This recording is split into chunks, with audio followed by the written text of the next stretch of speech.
To understand a complex system, you have to look at how it is built from the ground up. The Cambridge IGCSE Islamiyat 0493 syllabus operates as a globally recognized standard for 14 to 16-year-olds. The primary constraint of this curriculum is time.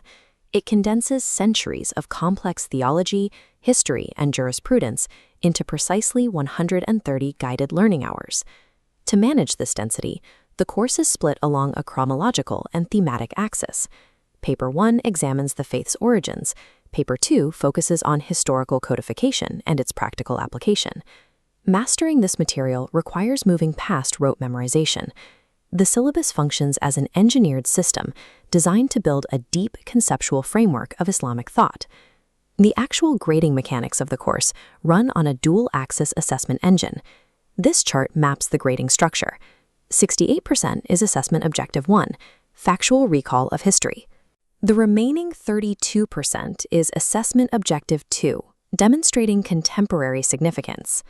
Level 4 marks require the analytical evaluation mapped by that second objective.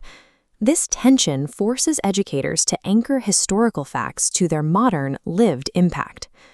Paper 1 establishes the foundational era, spanning the revelation of the Quran between 610 and 632 CE. Candidates must navigate a bilingual primary source integration. They study specific passages in a recognized English translation while constantly referencing the original Arabic text.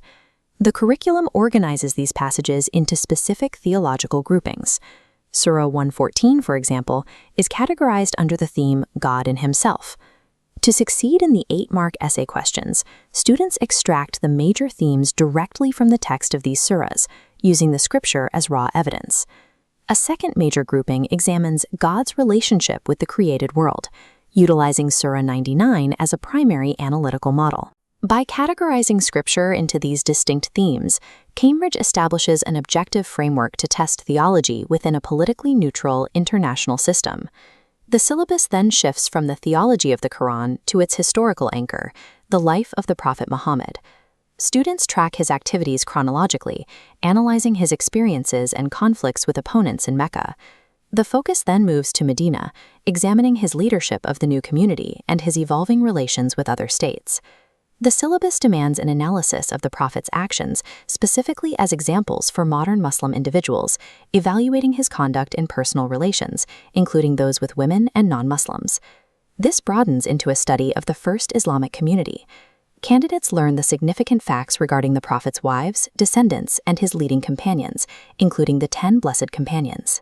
This historical phase provides the consread narrative context required to fulfill the AO2 significance requirement in the examinations. Paper 2 shifts the focus from origin and revelation to secondary codification, statecraft, and application. Here, candidates study the history and compilation of the hadiths, the sayings and actions of the Prophet, as the crucial secondary source of Islamic law. They must understand the specific technical methodology used by early compilers to test a hadith's reliability. This involves defining the concept of isnad, the rigorous examination of the chain of transmitters. It also requires defining the mant, the examination of the actual text of the hadith itself.